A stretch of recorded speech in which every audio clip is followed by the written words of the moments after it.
नमस्कार नहीं welcome you world affairs. मैं हूं प्रशांत धवन। नाउ जियो पॉलिटिक्स में देखिए टाइमिंग बहुत ही इंपॉर्टेंट होती है और मेरे हिसाब से इंडिया ने बिल्कुल परफेक्ट टाइमिंग देखते हुए एक बड़ा स्टेप लिया है यूक्रेन में। इंडिया का दूतावास वापस खुलने जा रहा है यूक्रेन में। यूएस ने भी अभी तक ऐसा नहीं किया।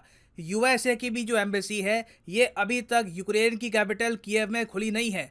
इंडिया ने अनाउंस कर दिया है कि हम लोग अपनी एम्बेसी रीओपन करेंगे कीव में 17 मई को।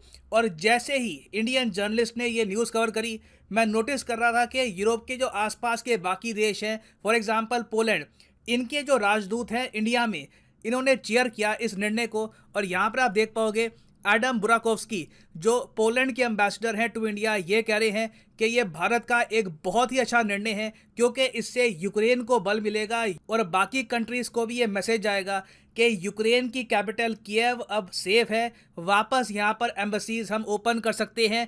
मोस्ट प्रॉब्ली यूएस भी अब इंडिया को फॉलो करेगा। इंडिया की एम्बेसी ओपन करने के बाद पॉसिबिलिटी है कि एक दो हफ्तों बाद यूएस भी अपनी एम्बेसी यहाँ पर रीओपन करे। और अगर आप सोच रहे हैं कि इंडिया ने यूक्रेन से अपना दूतावास हटाया कब था, देखिए हमने अपनी जो एम्बेसी है टेम्परेरी मूव करी थी यूक्रेन से पोलैंड में, जब रशिया ने हैवी बॉम्बिंग करनी स्टार्ट कर दी थी यूक्रेन की। और एक बार को लग रहा था कि रशिया की सेना बहुत ही जल्द यूक्रेन की जो कैपिटल है इसको भी कब्जा लेगी। मगर सिंस यूक्रेन के नॉर्थ में रशिया कंप्लीटली पीछे हट चुका है, एक बार को बेलारूस और रशिया की आर्मी दोनों यूक्रेन में काफी डीप आ गए थे। चेर्नोबिल उन्होंने कब्जा लिया था, बहुत से इंपॉर्टेंट शहर रशिया ने कब्जा लिए थे। अब रशिया कंप्लीटली पीछे हो चुका है यूक्रेन के नॉर्दर्न एरिया से और इनका भी के लिए फोकस है सिर्फ साउथ में। नाउ डिस्कस करेंगे कि जियोपॉलिटिकल पर्सपेक्टिव से इंडिया का जो ये मूव है इतना इंपॉर्टेंट क्यों है, क्वाड से इसका क्या रिलेशन है, बहुत कुछ आपको जानने को मिलेगा। मगर आगे बढ़ने से पहले आपसे एक क्वेश्चन पूछूंगा। देखो, conference of parties 15 United Nations convention to combat desertification, सुनने में इतना ग्लैमरस लगता नहीं है मगर डेजर्टिफिकेशन एक बहुत ही इंपॉर्टेंट इश्यू है दुनिया भर में। यूएन ने कहा है कि सूखे की वजह से, डेजर्टिफिकेशन की वजह से इंडिया की जीडीपी कम हो गई है 2 से लेकर 5% के आसपास पिछले 20 सालों में, एक बहुत बड़ा डिप है। तो आपको बताना है कि इस बार जो ये यूएन की कन्वेंशन होनी है डेजर्टिफिकेशन से लड़ने के लिए, ये कौन सा देश होस्ट कर रहा है, बहुत इंपॉर्टेंट है फॉर वेरियस एग्जाम्स पर्सपेक्टिव।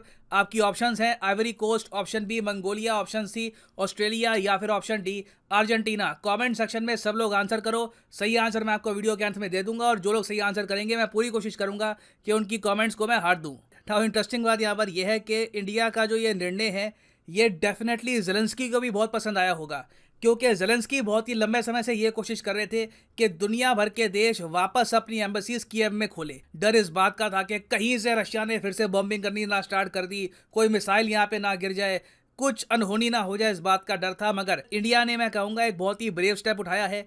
और ये देखिए रशिया के अगेंस्ट नहीं है, आपको समझना होगा हमारे स्टेप का महत्व क्या है। इंडिया ने अपने स्टेप से मैसेज ये सेंड किया है कि हम लोग इस वॉर को सपोर्ट नहीं करते, हम लोग नहीं मानते कि इस वॉर में कोई जीतने वाला है। हमारे पीएम खुद कह चुके हैं कि इस वॉर में किसी की जीत नहीं होगी, everyone will be the loser. ना सिर्फ यूक्रेन और रशिया जो पार्टिसिपेटिंग कंट्रीज हैं, आसपास के जो कई देश हैं, दुनिया भर में जो देश हैं, वहाँ पे पेट्रोल के प्राइसेस, फूड प्राइसेस लगातार बढ़ रहे हैं। The world is losing. और पुतिन ने रिसेंटली ये भी बोला है कि यूएसए के जो सैंक्शंस है रशिया पर, इसका इम्पैक्ट रशिया पे कम होगा, दुनिया पे ज़्यादा होगा क्योंकि इससे वर्ल्ड इकोनॉमी कंप्लीटली हिल जाएगी और पॉसिबिलिटी है कि हम लोग रिसेशन की तरफ भी बढ़ जाएं। तो इंडिया का जो ये स्टेप है ये एंटी रशिया नहीं है। हम लोग बस यहाँ पर यही चाहते हैं कि एक मैसेज सेंड हो कि come on let's end this war, धीरे धीरे पीस की तरफ कदम बढ़ाते हैं। और टाइमिंग बहुत ही इंपॉर्टेंट है इस मूव की क्योंकि 24 मई को है क्वाड का समिट जापान में। आपको पता होगा जापान में 24 मई को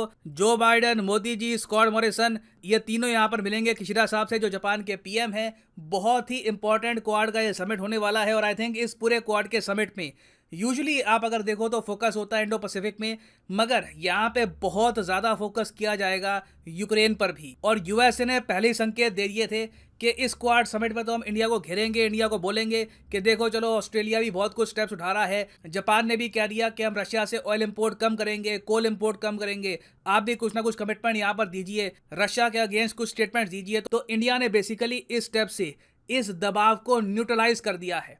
अब इंडिया के पीएम कॉन्फिडेंटली कह सकते हैं कि देखिए हमने स्टेप उठाया है नॉर्मलसी की तरफ। आप चाहते क्या है, आप लोग क्या चाहते हैं कि वॉर चलती रहे, वेपन जाते रहे यूक्रेन में, या फिर हम लोग चाहते हैं कि बस अब जो भी ये कॉन्फ्लिक्ट है अब खत्म हो जाए और रीजन धीरे धीरे शांति की तरफ बढ़े। तो इंडिया ने बेसिकली इस स्टेप से काउंटर किया है यूएस का एजेंडा कि इंडिया को ये एक टीम में लेंगे और दुनिया को रैली करेंगे अगेंस्ट रशिया। इंडिया ने बोल दिया कि हम किसी के सपोर्ट में नहीं है, किसी के अगेंस्ट में नहीं है, हम बस वॉर के अगेंस्ट है। हम चाहते हैं पीस यहाँ पर कायम हो जाए, क्योंकि जो यूएस चाहता है हमसे कि हम लोग ऑल टुगेदर रशिया से ऑयल भी इंपोर्ट करना बंद कर दें, ये हम नहीं करने वाले। देखिए, ईरान के साथ हमारा बहुत ही खराब एक्सपीरियंस रहा था। आप सबको याद होगा कि यूएसए के कहने पर इंडिया ने ईरान से ऑयल परचेज करना बंद कर दिया। एक आप कह लीजिए अंडरस्टैंडिंग हो गई कि ठीक है, हम ईरान से ऑयल इंपोर्ट नहीं करेंगे बिकॉज ऑफ सैंक्शंस। मगर चाइना ने बढ़ चढ़ के ईरान से ऑयल परचेज किया है, दुनिया जानती है, यूएस भी जानता है। चाइना ने इलीगल तरीके से काफ़ी बार कंटेनर चेंज करके बहुत ही ज़्यादा बड़े स्केल पर ऑयल इंपोर्ट किया ईरान से सस्ते दामों पर। तो जो हमने ईरान में एक्सपीरियंस किया था वो हम रशिया में एक्सपीरियंस नहीं करना चाहते। और इसलिए आपने देखा होगा जब से रशिया यूक्रेन वॉर हुई है ना, जो रशिया से हमारा इंपोर्ट है 3 गुना बढ़ गया है। यहां पर आप देख पाएंगे, आर्टिकल है, trade in the times of war, imports from Russia rise 3 times since Ukraine war. और कोई बड़ी बात नहीं है कि इस फाइनेंशियल ईयर में finally India Russia trade record levels पर पहुंच जाए, करीब 12 से लेकर 13 या फिर इवन 15 बिलियन डॉलर्स तक हो सकता है। I hope we reach that level. और मैं वैसे उम्मीद ये करता हूं कि हमारा मीडिया ना ये बात अच्छे से कवर करे, हमारा print media, English print media इस बात को रिपोर्ट कर करके वर्ल्ड मीडिया तक पहुंचा दे। क्योंकि अमेरिकन मीडिया ने, जो अमेरिकन जर्नलिस्ट है, फॉर एग्जांपल ये है जोशुआ कार्टराइट साहब वॉशिंगटन से, इन्होंने ऐसे आर्टिकल छापे हैं कि क्वाड समिट से पहले यूएस उम्मीद करता है कि रशिया की जो वॉर है, चाइना की जो असर्टिवनेस है, इससे इंडिया हिल गया होगा, इससे इंडिया बिल्कुल शेकन अप हो गया होगा। तो ये लोग एक ऐसा नैरेटिव बिल्ड करना चाहते हैं कि इंडिया के लिए डिप्लोमेटिकली ऑप्शंस बहुत कम हो गए हैं, इंडिया को रशिया की निंदा करनी होगी, इंडिया और ज़्यादा डिपेंडेंट हो गया यूएसए पर।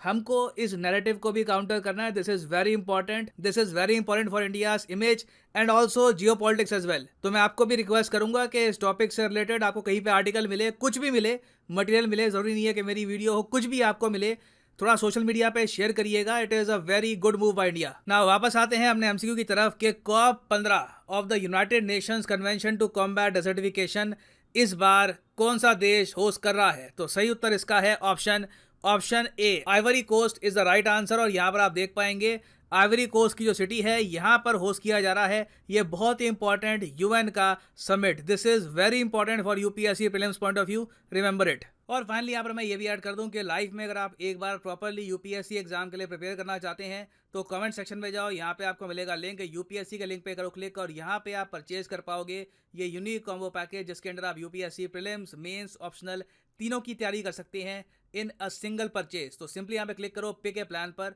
और यहाँ पे आप परचेज कर सकते हैं the course of your choice. अगर आपके पास अभी टाइम है, आराम से कॉलेज स्टूडेंट हो, आप अभी 2 साल बाद प्रिपेयर करना है फॉर यूपीएससी, तो जो 24 महीने का कोर्स है ये भी आप कर सकते हैं परचेज। मगर जो प्राइसेस यहाँ पर लिखे हैं पे करने की आवश्यकता नहीं है, सिंपली यहाँ पर कोड यूज़ करो PD10 and the prices will start falling. So use the code PD10 and save money. So इसी नोट के साथ ये है वीडियो का अंत। Thank you for listening and as always God bless you all.